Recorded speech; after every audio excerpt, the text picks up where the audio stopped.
We are live. What's up, y'all? Today on the OC podcast, we're talking about shame and some uncomfortable truths of being a musician.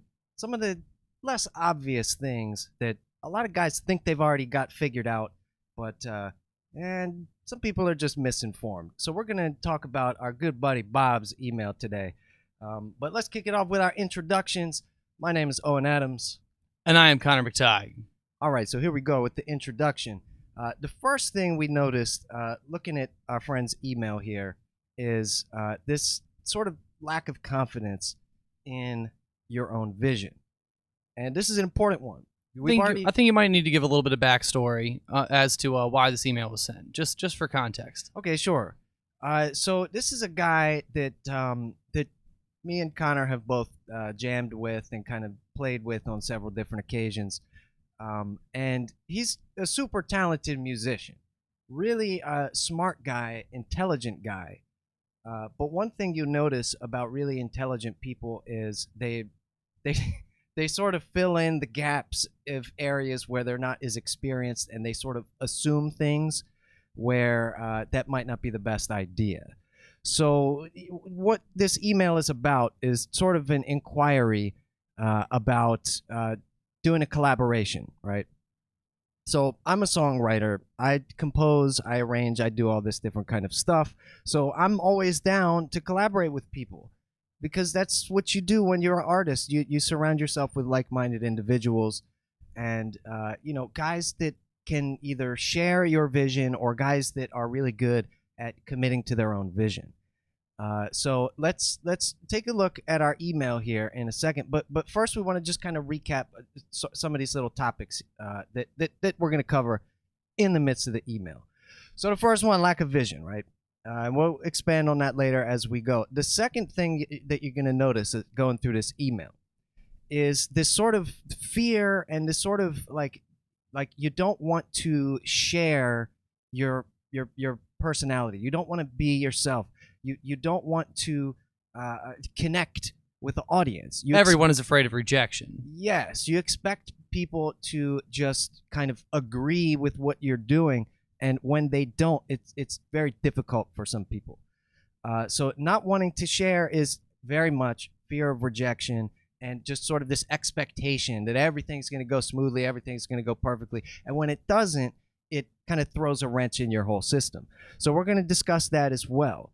The third kind of big idea of this show today is the idea of shame and shamelessness, but more importantly, having shame and being ashamed to be yourself and express your truth, right? Your true ideas, your true feelings, your true emotion. And a lot of people are stifled today because there's a lot of there's just a lot of constriction in our culture nowadays where you don't want to say things a certain kind of way. You have to have the right phraseology and the right syntax and the right semantics and all that. And so as a result, it bleeds over into musicians and artists, and it causes this sort of shame to be yourself, and as if that's something to be frowned upon. And I personally don't agree with that. But you had a very interesting point when we were coming up with the show about a song that you wrote that initially you wrote this song and you were kind of ashamed at some of the content in the song. And tell the folks about that. So I when I was in a blues band for a 5-year period of time, there was a song that I wrote in a very like old school R&B Motown style. And it was essentially about a speaking from the first person, from the gentleman's perspective, from a position of such frustration that it would drive him to consider uh, physically attacking his partner.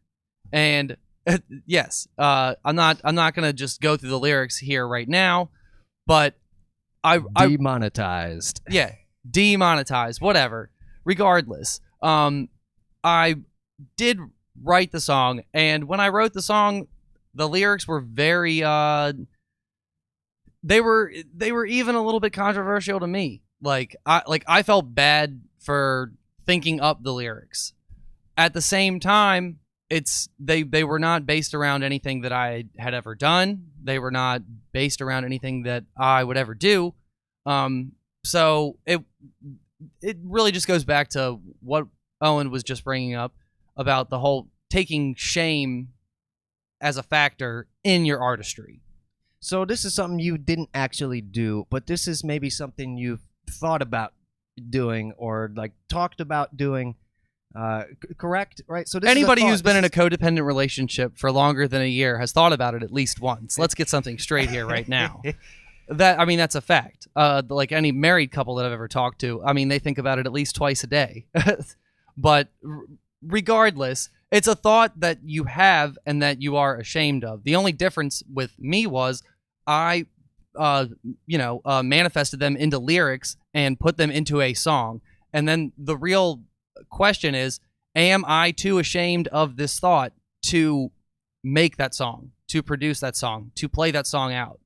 And because that takes guts, right? And I guess it either takes guts or apathy.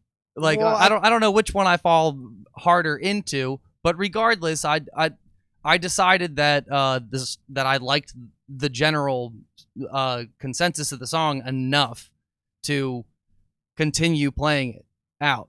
And honestly, for the most part, people were not paying attention to the actual lyrics enough that they really saw what I knew what I had written about, you know? But at the same time, I still knew, but I still played it. Well, people that know you, like your fans, Connor McTighe fans, they're gonna know that it's kind of not a lot of them, but there's some of them. There's a couple. There's enough, right? There's enough to get some data. You've packed venues before. I've seen you do it with my own two eyes. And like the people that know you as a person know that you're kind of a quirky, kind of goofy, kind of funny guy, right? You're a humorous guy. That's why I do my best. But that's why your songs connect with people, because they know you, and therefore they know that you're not actually like some kind of violent, like evil guy. So they understand where you're coming from because they know you as a person. But for so many artists starting out, I can see why you would put that restriction on yourself, at least initially when you're building your first, 100, 500 fans. Oh, trust me, if had that been the very first song that I ever wrote, it would not have been the first song that I played on stage. Yeah, maybe save it for a Don't third, open fourth with show, that, right? For sure. So that's interesting though. But I still think that should that song not be allowed to exist? Because I think it should. It's your truth. It's something you thought about. It's something you had on your mind. And as an artist, you have to be true to yourself. And what we're going to see in this email is this resistance, this friction about that. So if you have anything else on that, on the song specifically, or I don't. I just feel like I need to keep defending myself for it. Like this is why we're talking about shame, people. Right. Anyhow. But again, at least you had the guts and the courage to go out on a limb, wear your heart on your sleeve, and show people the real you, and be yourself, and tell what you truly felt, right? Even if it's a joke, even if it's kind of a goofy thing. And I do this in my music all the time, where I'm playing characters, or I'm creating a story, and I'm playing the person, but the story's about somebody else. And so I'll do that a lot, and I don't expect every single person who listens to the song to understand every single little nuance, but it's like, I don't think we should be banning music because somebody had a more challenging or more controversial topic for their song. But anyway, let's take a look into this email here.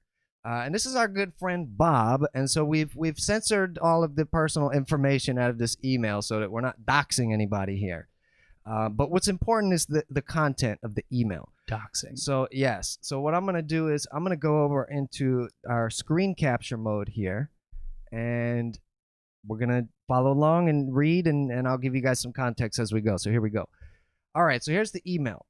And Bob says, "I'm very interested in collaborating with you on a recording project in the very near future because I know from experience that when you get two or more like-minded talents together, great stuff can be created rapidly and efficiently." Okay, no problem. I have an album concept in my mind, and I think the stars are about to align to finally bring the concept to fruition. So the one weird thing about this is like I think the stars are about to align. It's like, I mean, at a certain point, you have to align your own stars. I mean, you got to just You got to give him start. credit for getting down with his own creativity as well. I guess I don't really see it. I'm not really reading it like that. I'm reading it like he's like waiting on some like divine intervention to finally start this project. By the way, this email is from about 2 years ago now, so project still hasn't happened. But anyway, to bring a concept to fruition. So here we go. Whether or not this collaboration could evolve into something bigger than just an individual artist's vision remains to be seen. Okay, so I want to pick this one apart just a little bit. You do love this one. Yeah, whether or not this collaboration could evolve into something bigger. So here's my problem with this. All right, everybody wants their project to become something bigger. Everybody wants their thing to be the next hit single. Everybody wants to go viral. Everybody wants to be famous, right? But what I don't like about this language here, this bigger, as my cursor gets bigger on the word bigger, what I don't like about this language is that there's no like definition here. It's something bigger. It's so vague. Like, what do you want it to evolve into? Do you want to write a hit song? Do you want to write like a poppy song? Do you want to sell out a concert hall and sell 1,000 tickets? Do you want to have a SoundCloud upload and get 1 million plays? Do you want to get 1 million views on you? Like, what do you want? Like, you have to define that, or you're pretty much guaranteeing that something bigger is never going to happen here. And then here, just an individual artist vision. So here's kind of the point number one here. He's Bob here is downplaying his own vision. So it's like, oh, it's just an individual guy's vision here.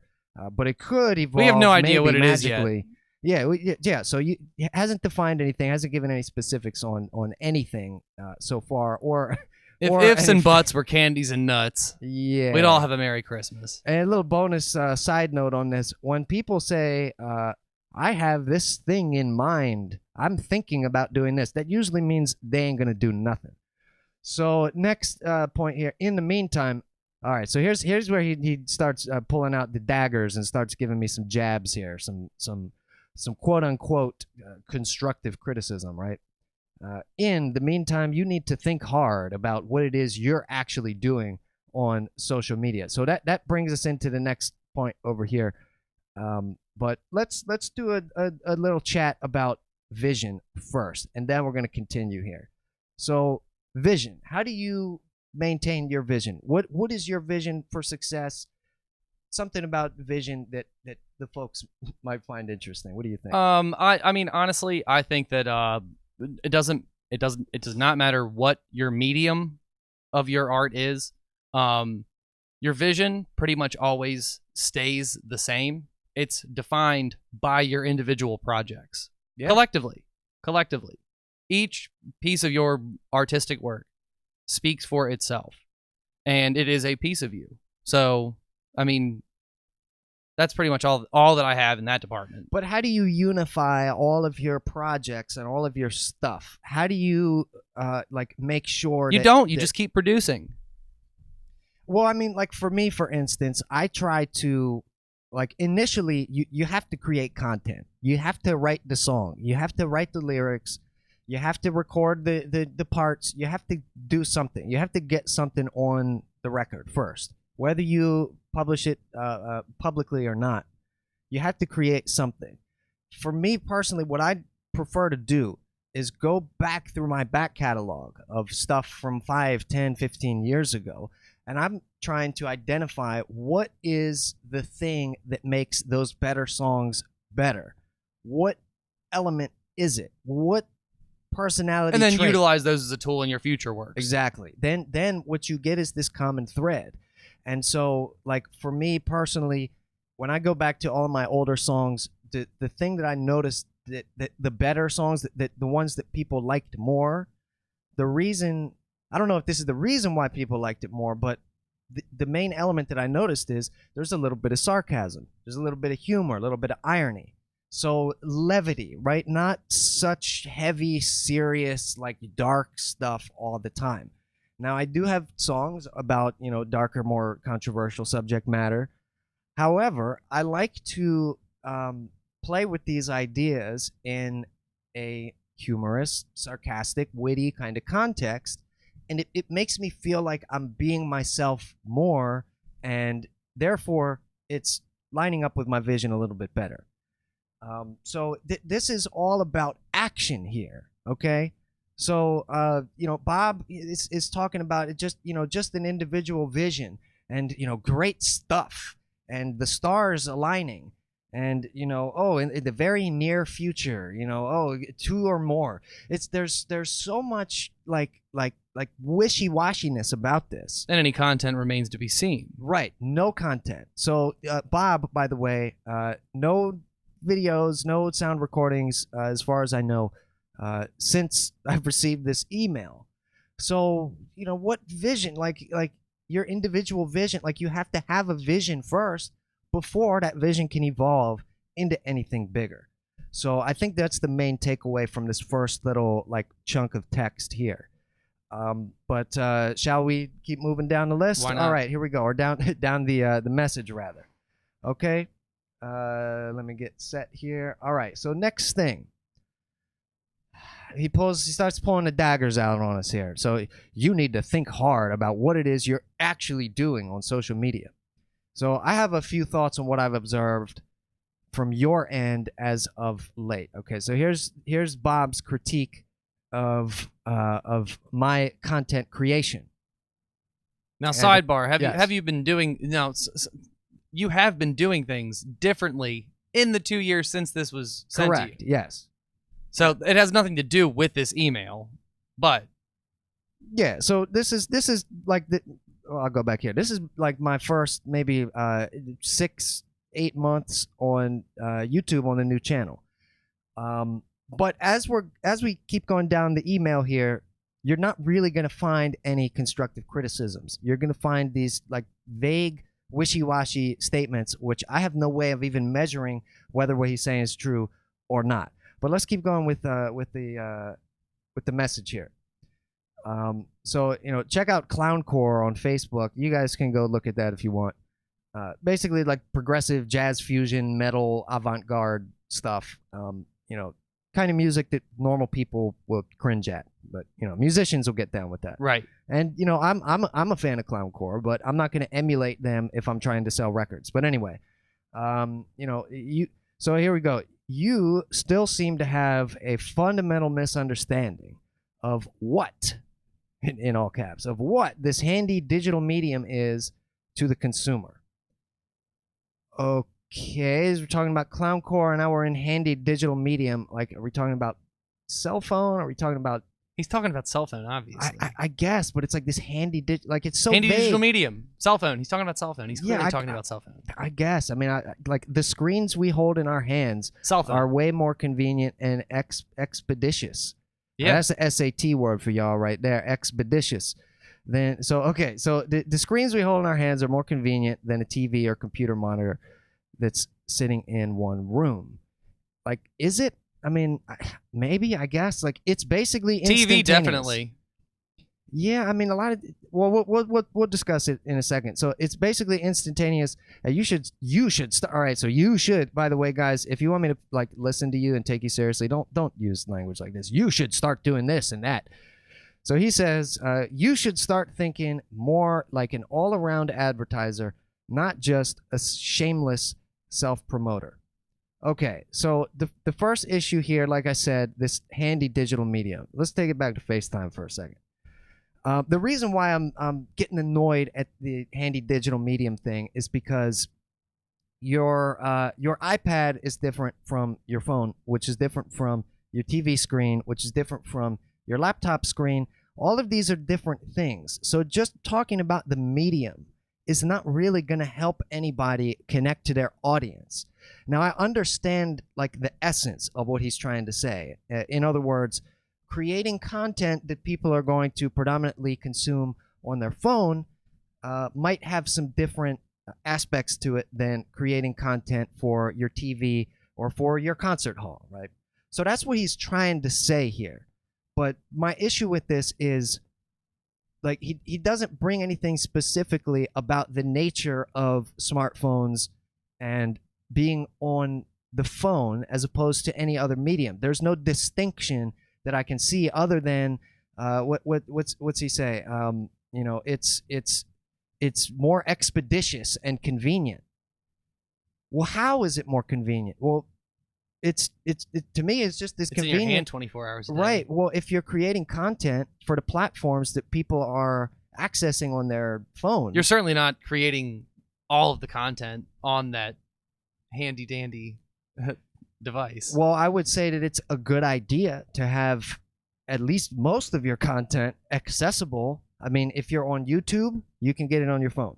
If you're on Facebook, you got it on your phone. If you're Right. on any platform, pretty much Reddit, Instagram, it's all on your phone. So I don't see the point here of making a distinction between a phone and a TV when people have all the same apps on all their devices anyway. Like, unless you're going to make a point like, when you're making content for a phone, you know, your attention span is shorter or longer, or unless you're giving me some kind of data like that, I don't see the point of making that distinction. What's your opinion on the issue of creating content for smartphones, and what the heck is this guy trying to say? Can we glean any kind of important truth out of this at all? Not really. It's more or less a frivolous statement. Okay. Well, yeah, I would just say keep in mind I the think that's attention. what you were saying too. Yeah, keep in mind the attention span and all that. But you know, as far as you know, learning anything or getting any kind of critical, constructive feedback out of this, I haven't really gotten anything useful as of yet. So yeah, and then we have this last bit here about you should start thinking more like an all-around advertiser, not just as a shameless self-promoter. All right, so we're into this issue of shame now. Now here's what I'm thinking as I'm reading this.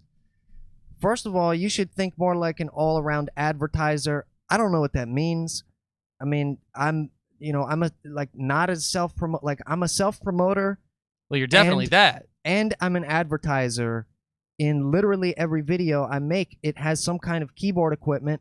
I'm advertising and endorsing that keyboard company by putting it in my content. So I'm advertising. If I'm playing a Nord, I'm about to drop a video later this week. That's more like product placement, but yes, it is still advertising. It is advertising. It is exactly advertising. In a sense. You're placing that product in front of an audience. That's all advertising is. You're showing it to people, whether they're musicians or not. It doesn't matter. So I'm dropping a video later this week. I got the Nord keyboard. I got the Yamaha motif on the bottom. So that video is basically an ad for Nord and Yamaha. So that's advertisement, but I'm also putting my own personal website in there, my own personal contact information, all kinds of different ways to reach me and contact me and subscribe and become a member and donate and buy my products. So I'm advertising myself as well as doing self-promotion. So I don't see, again, it's a distinction without a point. It's like, do this instead of this because Right. it sounds smart. Like I don't get what the point of making the distinction. So the last thing here is the shameless self-promoter idea. So when I'm reading that is you shouldn't be a shameless self-promoter. That's what he's trying to say. So in other words, he's advocating for you should be ashamed to promote yourself. Now, what kind of logic is that for a one-man a multimedia entertainment video creation platform? What kind of sense does that make for me to be ashamed of promoting myself. And that goes back to your song.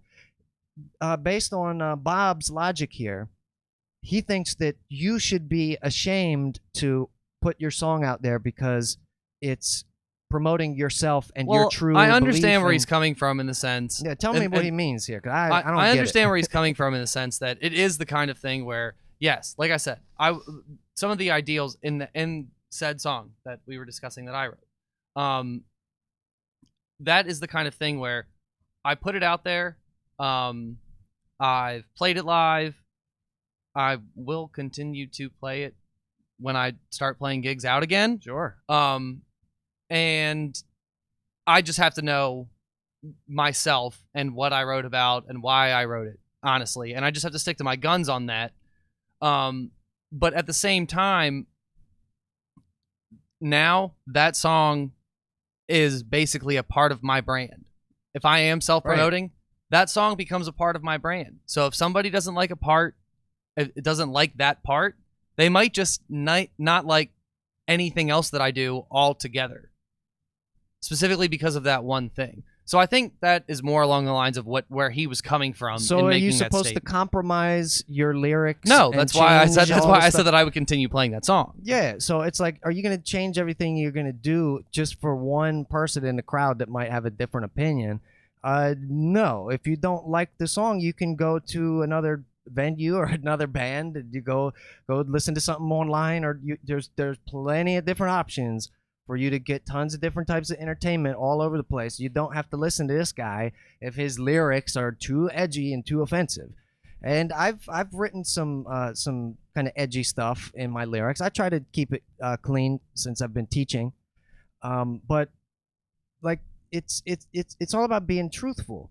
And I think like Bob here seems to be stuck in this mindset where he's ashamed of himself. He's ashamed of his true identity. And he feels like if he goes out on a limb to be himself and embrace his own individual identity, then that's going to mean that, gasp, some people aren't going to like what you're doing. I'm ashamed of him just reading this email. No, I'm kidding. Yeah, right. It's like you be ashamed on behalf of right. Bob, right? So I just don't see the point of making that distinction either, and it seems to just be wrong. It's flat out wrong to say you shouldn't be a shameless self-promoter. No, I say throw your shame out the window and promote yourself to the nth degree, because what we're competing for in the 21st century as musicians and as artists, regardless of what your art is, we're competing for attention. We're competing for people's time and their money, but predominantly their time. Because if people are spending time on you, they're much more likely to spend money on you down the road. This is not rocket science. If you see 50 billboards for Coca-Cola, and then you go to the store and you got brand X, brand Y, brand Z, and Coca-Cola, you're probably a little bit more likely to buy the Coca-Cola. So self-promotion to me is absolutely nothing to be ashamed of. It's nothing to be scared of. It's nothing to like hold yourself back and like it seems like this guy Bob, he's trying to come up with this perfect ultimate like optics to project his non-existent music onto this perfect optically optimized crowd of people that are perfectly, diverse, and it appeals to everybody. And the way I see it is, it's a very utopian view. It is exactly utopian. And the way I see it, if you're trying to appeal to everybody, all you're going to end up doing is appealing to you. Well, nobody. Try to appeal to everybody. All right. Oh, I meant the artists themselves. Yeah, like the only person you're going to appeal to is you. Well, yeah, no, that's even better. That's I like what I'm that saying. One. Yeah, dude, that one's even better. See? All right. So see? Next, I gotta trust you sometimes, man. I'm just saying. I'm learning, man. I'm learning. You're such an abusive relationship guy. I gotta, Listen, see, you got to bring that stupid song back into it. See, it becomes a part of your brand. This is what we're talking about here. Yeah, you bad man, you. Yeah. Okay, so let's keep going down the email here. Let's not keep bantering about here. So Indeed. Let's go. Bam. All right. So here we go. Let's see. There's where we left off. All right, Bob says, I know so many extremely talented people, older and younger than myself, who exhaustively share every little thing they do in their artistic lives online. Had to just use the air quotes on artistic there. Very, very, very hipster-ish, right? Very much so. People are sharing way too much on Facebook, Snapchat, Instagram daily. I mean, we're recording a podcast about an email. How hipster is that? Well, there you go. But at least we're thinking outside of the box instead of like subscribing to this idea of like, oh, shame, But anyway, hourly. Oh, people post hourly like an obsession. Like, oh, how weird these people are that they want to share their lives with people and their friends and family, right? How strange. But most of the time to little fanfare or consequence. Full stop right here. You can't expect sharing a picture of your dog or sharing a picture of your Valentine's Day dinner is going to achieve for you some kind of a viral success or some kind of fame. What is this to little consequence stuff? Like, what consequence are you expecting? It's social media. People aren't going to show up at your doorstep and give you a cookie because you made an interesting post. No, they're gonna do what the platform allows you to do. We get it. You and your girlfriend had filet mignon this evening. Congratulations. They're gonna click like. They're gonna leave a little comment with some like 2 or 3 emojis. That's all you get. They still follow you, and you still put out some content, even if it was just your dinner. Yeah. Now, in my opinion, I appreciate every single little bit. Even if it's one letter, somebody just leaves a comment with a exclamation point or one little smiley face emoji or something. I appreciate that, and I will comment back to these people every single time because I want to let these people know that I appreciate that they took the time. That's because you're a shameless self-promoter. Yeah, because I'm so shameless. No, here's the distinction. I'm not thinking in terms of shame and self-promotion. I'm thinking in terms of, is the content that I'm making, is it adding value to my audience? Is it giving them something that they appreciate and enjoy? And if they are letting me know that they appreciated something and enjoyed something by leaving a comment or a like or subscribing or whatever, by the way, subscribe down below right here. Click that subscribe button, hit the bell if you want to get updated on our future podcasts, because we want to connect with you. Just like I want to connect with all of my people leaving comments on my posts, on my videos, on my artwork, thumbnails, even if it's just an article that I wrote, even if it's just a link to some news article that I'm like, hey guys, this happened in the news and I found this interesting. Maybe you guys will enjoy reading about this. And I'll appreciate that. Even if somebody shares my post, I will go onto their page where they shared it and click the like button and comment back and thank them specifically, individually, for sharing. This is not a robo He does it. message. I've seen him. It's not a robo message. It's not a copy and paste job. I'm like mentioning specific things about that person that I know, that I appreciate, and making references to maybe something else that they clicked on or maybe something that they shared with me before. And so that's what I'm thinking about. I'm thinking about, how do I let this person know that I appreciate them appreciating what I've published. Okay, so that's not rocket science. That's the long and short of it.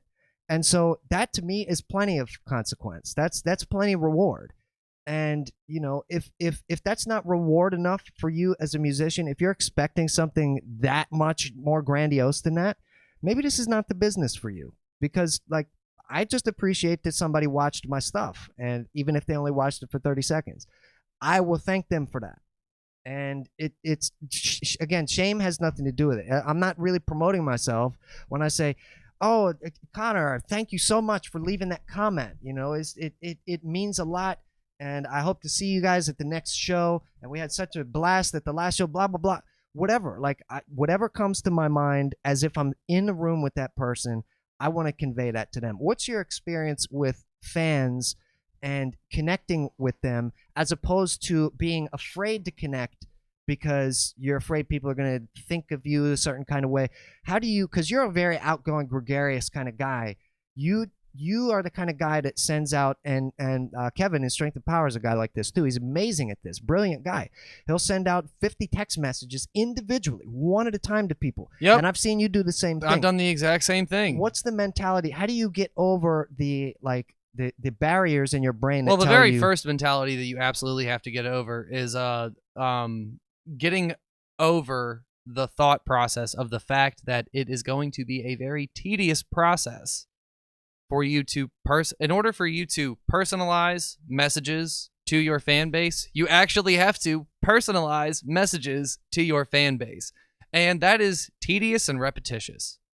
Like it's daunting, and sometimes it takes a good couple hours. I mean, if instead of sending a blanket invite, you want to send an individual message as an invitation, as well as a blanket invite on a social media platform like Facebook.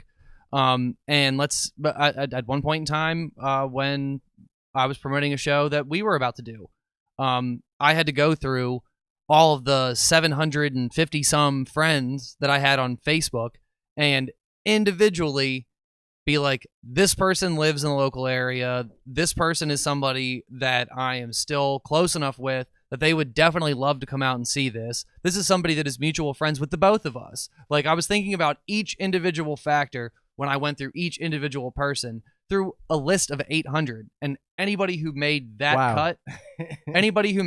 cut, yeah, I sent a personal message to, and then from that list, I took everybody whose personal phone number that I had and sent them a follow-up text message. And it is shotgunning and shameless self-promotion. That is exactly what I was doing. And the only thing that when I was promoting that gig was banking on the fact that the only reason that insert person here received 3 different kinds of notification. They got the blanket invite, they got the personal message on their social media, and they also got a personal text message. The only reason they got all 3 of those is because I genuinely want you there. And I genuinely wanted everybody that I sent a message to. But the level of importance goes up depending on how many different kinds of notifications you saw. But I will send you every notification that I possibly can. And it has actually been worthwhile when done properly. You can't do it all the time. That's the only problem with it, is you cannot do that every single gig. If you're playing weekly in one area, you can't do the same thing every single gig. Not if you want to have a life. Not if you want to have a life. Yeah. And on top of that, I mean, unless you plan on staying insanely relevant within that circle, I mean, you have to build. I mean, that is how you build a following, but you can't do it too much. Yeah. Well, any of y'all out there? That's a difficult balance. Any of y'all out there looking to find a promoter or a marketing expert for your band? This no. Is available for hire.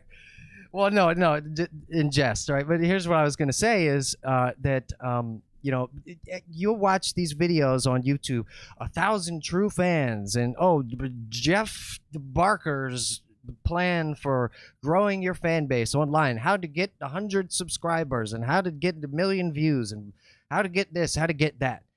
To me, it's not about getting this, getting that. Like what you just said is kind of the uncomfortable truth of building your fan base and building your audience. That's the real truth there, is that at some point you have to create and maintain an individual connection with every single person in your fan base. You can't shortcut that. You're essentially doing social media bot work without a bot. Yeah, it has to specifically not feel like it's a bot doing it. And the more human you get... The only way to make it not feel like it's a bot doing it is to not have a bot doing it. Just do it, right. And everybody's like, I'm going to hire my niece, or I'm going to hire this guy to do my Trust me, if media. I had a niece, I definitely would have had a niece doing that. That's a niece job. But I think that's going to create a degree of separation between you and your fans, whereas you just do it yourself. You got a new skill. You learned how to do it. You know, and people know for sure that they're talking to you and they're not talking to some underling that you have working for you. Right? Yes. So I think it makes a more close bond there with your folks. So that's what you want to do. So that's a big uncomfortable truth there. You have to be personable. You have to actually be your own like biggest fan and get other people like if you're excited about some movie that you just saw, what's the first thing you do? You say, "Oh, I just saw this movie and this happened and then this part was dumb and this part was really great." So if you're an artist, you have to be that for your own act. And I think that's super important. That's something that a lot of people will not do. You know, you have to get your email list. You have to actually figure out a way to get people's email addresses. This is something that I'm not as good at. But if you can figure out a way to not be afraid to ask, that's going to be the way to get that audience to the next level and have a close-knit circle of people who trust you and you trust them, and you're going to make tons of money. It's going to be a great day for you in the future. But as long as you're ashamed and afraid to make that first step, you ain't going to get anywhere. There's not going to be some magic consequence that happens just because you posted something. And like to wrap up that whole thing, so he says, Bob says, you know, everybody's posting hourly and daily like an obsession, most of the time to little fanfare or consequence. Well, what you just said explains that perfectly, right? Because that's why it's not ever going to evolve into anything of consequence, because you're posting out blanket like robocalls. Like I to said, everybody. you can't do it too much. But you have to reach out There's a sweet individually. spot. Reaching out individually as opposed to just posting on your wall is a different thing. It requires a different amount of time you have to set aside in addition to your regular posting that you're doing. And a lot of these people that I think Bob is talking about probably are not expecting some big consequence anyway. So it seems to be kind of a projection thing that's going on here on Bob's part. But anyway, so let's keep going through the message here. We're almost at the bottom. I think we're about halfway, 3/4 of the way through. Let's keep moving through. Let me see here. Bob. All right. So let's see here. So little fanfare consequence. There we are. Rarely do my peers offer something of substance, something that doesn't need introduction or explaining. It doesn't have to be teased. Weird HTML brackets. It's a neatly wrapped piece of art that can easily be digested without the fanfare and buildup. And nowadays, it's really the only currency relevant artists have among themselves, because they understand the nature of this medium. All right, there's a lot there. That was a word salad of a couple of sentences. Let's. I need to make some sense of this. I just don't know what this means. Okay, so he uses so many words to be so vague. It's just so many words, and you could say it in like half the words, dude. Rarely do my peers offer something of substance. You could have just stopped it there. Yeah, let's skip. It's a neatly wrapped piece of art that can be easily digested.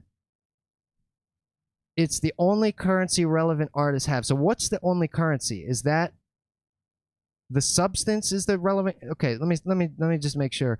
Yes. So rarely do my peers offer something of substance. Okay. So yeah, substance. I think he means the neatly wrapped piece of art that can be easily digested without the fanfare and the buildup is the only currency that relevant artists have amongst themselves. Okay, I think that's what he means by that. Yeah, I'm just gonna go out on a limb here and just go with that. we can go with that. So what is the meaning of that? How do you wrap up your art and so that it can be digested without fanfare buildup? So I want to make a quick comment on this. I feel like he's just defining a hit single, honestly. If I had to equivocate that to anything else, that is what I would think. So neatly wrapped piece of art that can be easily digested without fanfare and buildup. It just sounds like a #1 hit single that would be put in. But here's how that doesn't make sense to me, because a #1 hit single is already going to have so much fanfare and so much buildup. There's going to be literally teams of people like on payroll specifically dedicated to like announcing and promoting and advertising this single. They're going to be putting it in the grocery stores to be played on the station. They're going to be sending it to Starbucks and all the elevators. They're going to be sending it out to commercials. They're going to be placing it in remixes and dance remixes, hip hop remixes, trap remixes. So I don't see that as being a hit single. I think that like maybe that's what he's trying to say, like maybe that's what he thinks. But from me like studying pop music for many years, in my opinion, this entire statement is flat out incorrect. Because now I'll give him a little benefit of the doubt here. When you release a song, I'm going to draw a distinction here. When you release a song, you want to release the song. Don't release a minute clip of the song, and then later at some indeterminate point in the future, you release the whole song. Don't do that. Maybe that's what he's getting at here. You don't tease it before you release it. That aspect of it I agree with. But then he uses the language fanfare and build-up. To me, you want to build hype. You want to have a fanfare. You want to have, videos. You want to be doing interviews. You want to be doing, social media, blogs, vlogs, podcasts even. You want to be doing this kind of stuff. You want to be doing this kind of stuff to promote, because like here's the deal. If you had an album coming out next month or next year or something, we should absolutely be talking about that here on this show, on this platform, right? Or is that wrong? Absolutely. If we follow Bob's advice, it's wrong to do that, because we shouldn't have any fanfare or any build-up. It should just stand on its own and be just neatly wrapped all into itself. Well, I think he seems to have the world all figured out. Yeah, guy knows everything. He can be told, he can be taught nothing.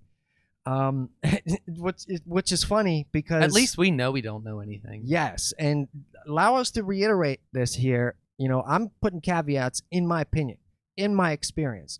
What I'm saying is based on evidence, what I've seen, what I've literally experienced in the room, watching people do stuff, and then watching the direct consequence and direct result of that stuff that was done. So everything I'm saying is based on what I've seen, and that might not be true in every circumstance, and I'm willing to admit that as a caveat. Bob is not giving us any caveats. He's saying, let me see if I can summarize the language here. He's saying, rarely do my peers offer anything of substance. It shouldn't need explaining. It shouldn't need an introduction. It shouldn't need fanfare and build-up. And that's the only currency, because they understand it. It's very like definitive. Like before, he's being very vague, and now he's being definitive about information that is just not correct. So there's a mentality issue here that I don't know if I can articulate into words right now, but there's a mentality that's going on here, and I've been wanting to do a video about this message for like months and months. I can tell you did. I can tell you did. There's something there that I can't understand here. Like what am I trying to explain? He's saying that it must be this way, but it's not that way. That's not based on how. If it's about pop music, if it's about hit songs, why is there no examples of this being true? And if it's about indie music, why is that distinction not made? And if you want to have a song that has no fanfare and no build-up and no hype, then like, can't you kind of expect that nobody's going to listen to it? And like, to me, the currency is not the cleanliness and the packaging of the song. It's like the actual value in the song. It's the actual creation. It's the time that people spend on your content. So what am I trying to say here? I don't know. You always have a good way of getting picking up what I'm putting down, right? I feel like Is it all about the packaging and optics, or is it about something deeper? What do you say? I think based on on all of the stuff that we've put out, whether it be individually or together, there has got to be a healthy balance between the two things. So, yes, the packaging matters. In fact, when it comes to the things that you and I have collaborated on, you are the one who always very much pushes forward, constantly saying that we need to consider how we are going to present. It's like plating a dish. It's like plating a fine dish. But at the same time, you don't want anybody to bite into that dish and find out that it's garbage. Right. So we have certain things as artists that we need to hold our ground on. And the things that we can compromise on slightly, fit inside of some sort of criteria here and there so that we might reach a broader audience with our individual stuff. That's the way to be. But so with specifically, say, one song, say you're releasing one single, speak to that, because I think we're talking more about creating an album. Like, okay. To me, I think an album needs fanfare. An album, that's a big project. If you do a 10, 11, 12 song album, people think that that's like baby stuff. That's a big project. I did Manifesto on my own, playing all the instruments, doing almost all the vocals. That thing took like over 2 years. Doing a demo with 4 songs is even right strenuous. But let's speak to one song. Say you released one song, one music video. Like, how are you supposed to put it out there without? He says without fanfare and build-up. How is that currency? How is that neatly wrapped? Like, I think in a better reading of this, the currency is actually, or in a more like useful way of interpreting this might be that the currency is either the substance, or I would translate that to the value. So your currency is your value, and here's why that makes sense to me as a money guy. I say that's how you get the money in all my lectures, right? Currency is money. Value is currency. Therefore, value is money. All right? That's a logical syllogism. All right? It's another SAT word. So value, currency, money. All right? First, we get the value, right? Scarface. So that's it. The money is, again, not something to be ashamed of here. The money is simply a representation of what the value of that product is. And in my humble opinion, again, I could be wrong, but the more you hype something, the more you create the fanfare, the more you're increasing your perceived value. Correct or incorrect? I would say correct. Well, there you go. I'd say your persona is your brand more than anything else. So, but let's wrap this part up with the individual song. How important? Say you're going to put out a song tomorrow on, let's say we're putting it out on all the platforms. We're putting it out on YouTube. We're putting it out on Facebook. It's a music video, right? Okay. It's one song, but it's going to be from, say, some EP, the Connor McTighe EP. All right. How do you negotiate the fanfare and build up? What are you going to be doing to make sure people watch that video? What are you going to be doing to make sure people buy that CD when it eventually comes out? How do you do that without fanfare and build up? Or how do you personally deal with? I'm definitely going to do it with I'm definitely going to do it with fanfare and build up. So how specifically? So we've already talked about texting people individually, right? Which can get annoying if you do it too much. But how are some other ways you could do it? What are some maybe outside of the box ways you could utilize social media or utilize even in-person, face-to-face kind of interactions? What do you think about that? I mean, I know some people with like a junkyard. I mean, you told me to think outside the box. Yeah, no, I mean, absolutely. so if I was going to release a song, if you told me right now, like, oh, by the way, we're releasing this song tomorrow, well, let's go ahead and we're gonna go ahead and drop it. Okay, well then before it actually gets dropped, then we're gonna have to go to that old used car lot and find the dirtiest old beater, and I'm gonna pour gasoline all over it, and then we're gonna get a big speaker, and we're gonna play the song that's about to get dropped, and play it as loud as we can, and we're gonna film it, and then we're gonna light the car on fire. It's in a used car lot, so nobody's losing anything. It's not like we're damaging property. We're gonna get permission to do it, and it's gonna look really cool on video. It's gonna go all over the internet, and the next day, disagreeing. Somebody's actually at least 10 people are gonna listen to the song. They're gonna be like, "This is the song." He was trying to promote the song last night. He blew up a car in a used car lot last night. Like, yeah. So All right, somebody's gonna listen to it. Ignore what I said. I'm not saying definitely do that. I'm saying if like let's say think outside the box. Yeah. If you have a connection to somebody that can make something like that happen for you, you could take it. Just you could real take, quick. you can do the same thing with a dollhouse and pretend it's a real house and shoot the camera up real close and do something like that if you wanted to. I'm a pyromaniac, so I like things where you burn things down. It's easy. It's a great special effect. It looks great on camera, and it's fun. Yeah. And it's fun. So I just went with the first thing that came to mind. Well, I got another one for you too. But what I was going to say real quick is forget what I said earlier. Connor is no longer available to be hired as a music marketing director because I've just hired him for my for my next album.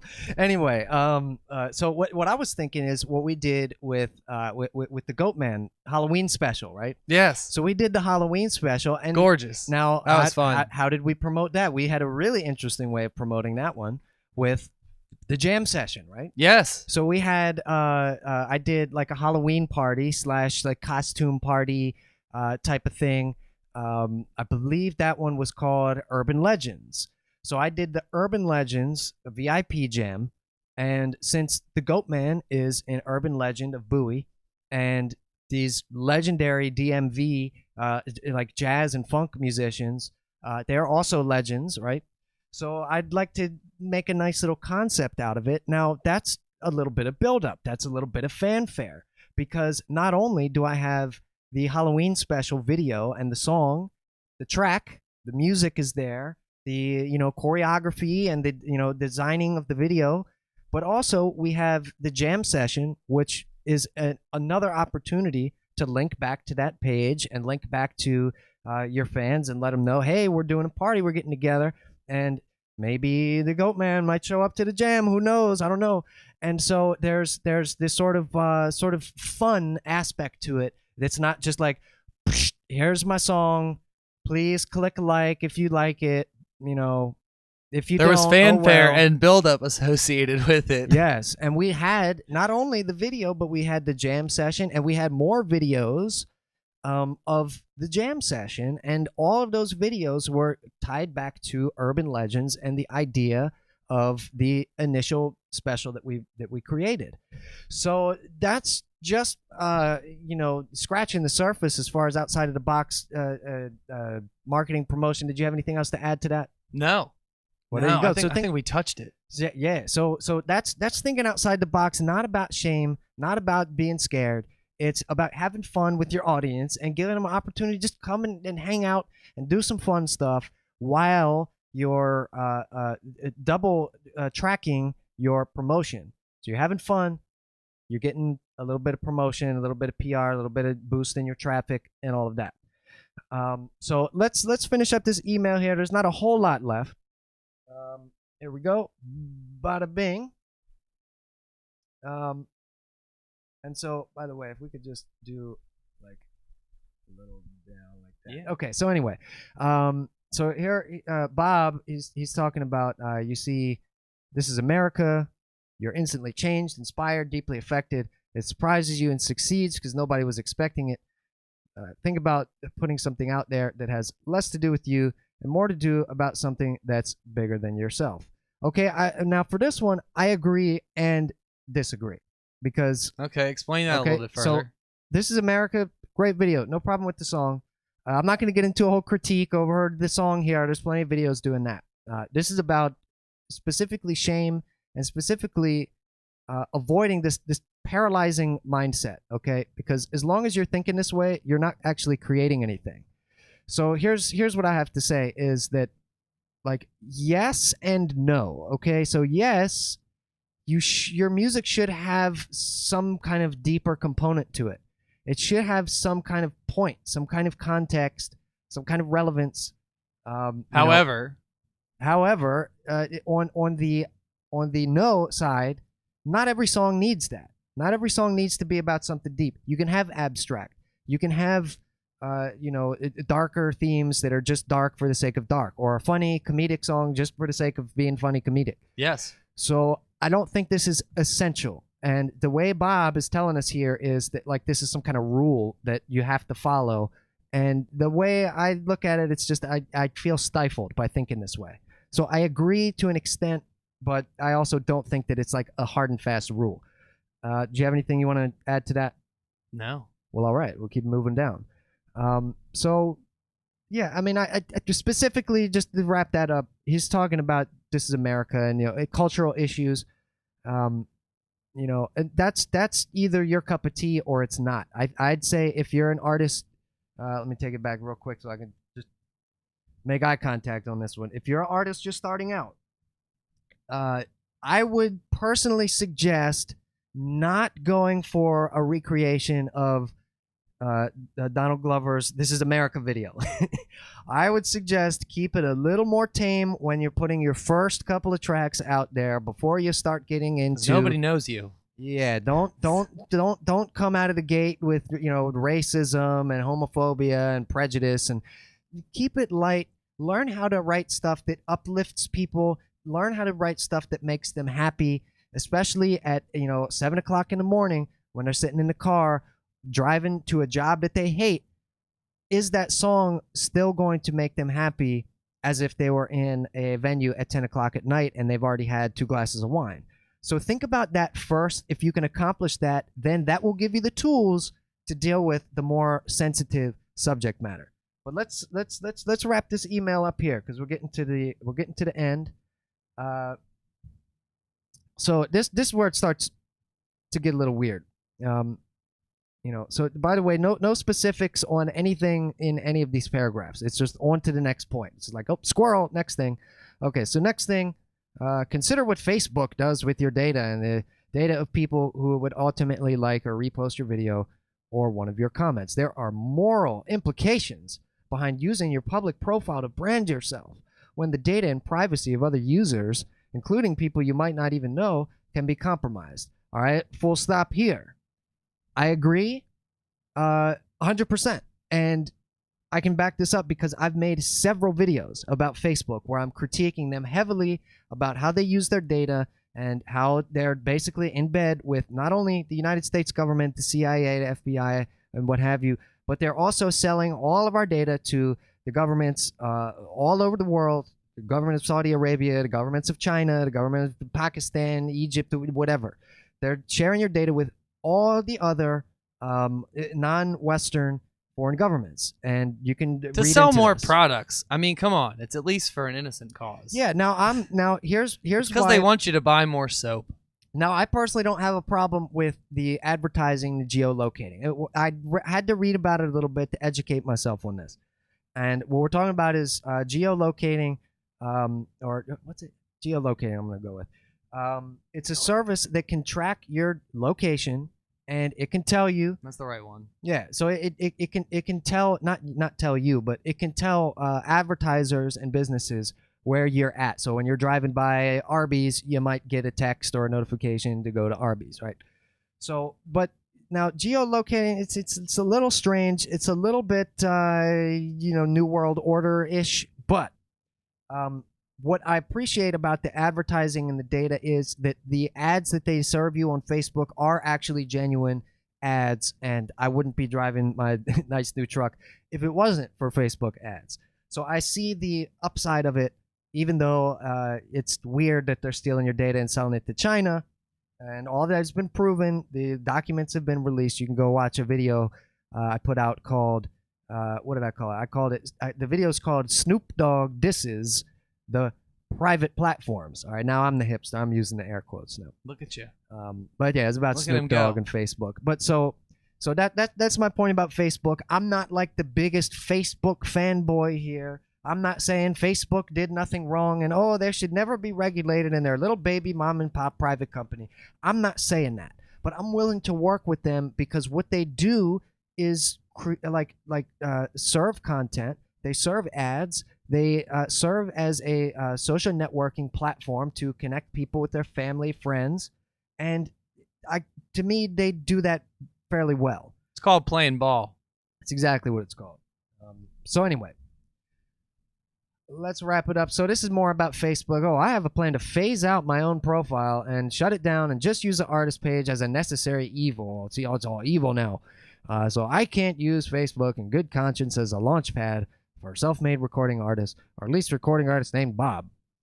You might want to consider doing the same, and the optics would work more in your favor if Owen Adams or an alias had his or her own the artist page. All right, so right there, no, completely incorrect. Yeah, I mean, I understand this having an artist page. It's also Sure. a little late. Yeah, a little late in the game for that. So it's like, okay, so now at this point, after creating content for like 12 plus years, now I'm gonna create an alias and start from scratch. Ain't gonna happen. Sorry, Bob. You can create your own alias. That's not me. You're telling me today that my butter melted yesterday. Okay. So that we're coming to the end here. I could probably continue ranting. It seems like enough to think about in the short term. Yeah, you think and like. You're doing an awful lot of thinking here. You're not doing a lot of taking action, and this is kind of the main point that I think both of us are making here. I'd like to keep this conversation going. Look forward to jamming and working with you again before the summer is through. And that summer went by, and another summer went by, and another summer went by. So still, we have no vision here. And just look at this, like this is a monster. I swear to God, if you don't research, this guy and see if he doesn't have new content. I mean. I feel like he's you not can't feel on like the you got to platform research stuff. it otherwise. He's not on the platform. Okay, well he's then not on the platform. Well, so then if you're not on, if you don't even have a profile, all right, let's go back. If you don't have a profile, you don't have stuff. If you're not doing shows, if you're not reaching out on all the platforms, Facebook, YouTube, Instagram, Snapchat, all of them, if you're not reaching out and using it to build fanfare shamelessly, you're not doing anything. Even if you're doing stuff, doing stuff and you're just not publishing it, you might as well not be doing stuff. Bob is the guy here talking about you got to be in people's hands. You got to, have their attention. And I agree with that. So, yo, Bob, where's your attention? Can I see some content? If you hear this and you know who I'm talking about, just send me some content. You know who you are. I'm still absolutely 100% down to collaborate. But And it's why I changed the name, because I don't want to call anybody out, put anybody on blast. I just want to. I do. Well, please don't, for the sake of Bob's privacy. I didn't do it. I'm just saying. I'm doing it. Well, so let's get into the conclusion here. I think the big lesson from reading an email like this is that you can't overly curate your optics. You can't be overly concerned about how people are going to perceive you. You're focusing so much on reputation, you're going to stifle yourself and paralyze yourself in this, I think we mentioned last time, analysis paralysis. So you're getting stuck in that, and it's stopping you from moving forward. And what's the gut reaction for everybody that's in this situation? Gut reaction is always to blame this, blame that.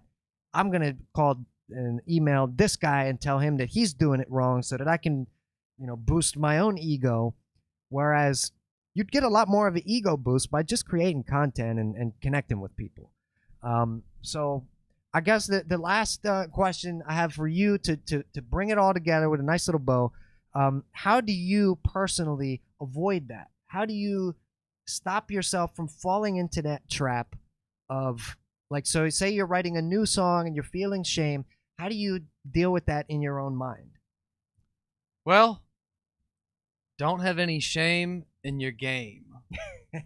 Seriously, like, and I'm like the whole trying to like brand yourself and having a persona and actually trying to like promote yourself, being that shameless self promoter. Yeah, you will definitely encounter the feelings of shame or this or that about what you are doing, but you got to let it go. You have to put the content out there anyway and let it go, because otherwise you are just holding yourself back and stifling yourself. Let it go. Let it go. All right. Yeah, don't break into that, for the love of God.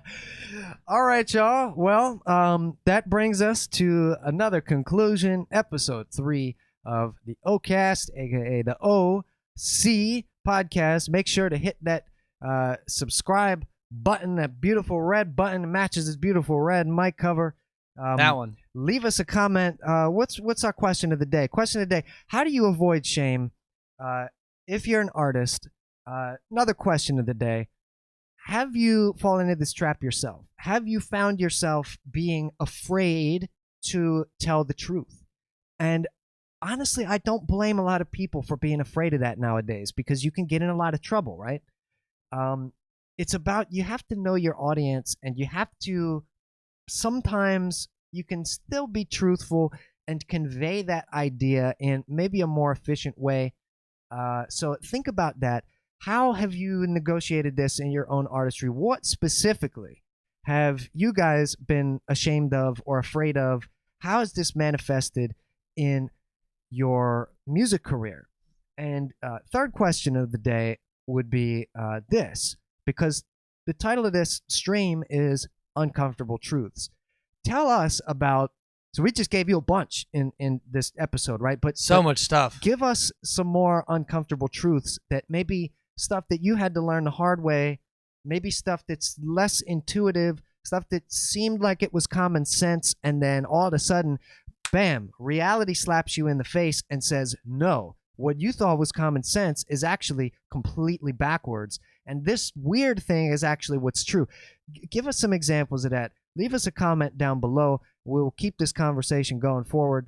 But I think that if you're able to maintain a strong vision, if you're willing to wear your heart on your sleeve, connect with people on an individual, one-to-one, face-to-face basis, and you're mitigating your shame, not being scared to be seen as a self-promoter, you're just going out on the line, you're not ashamed of your game, that is how you're going to get the money. This is the OC Podcast, and we're signing out. Have a great evening, folks. All right.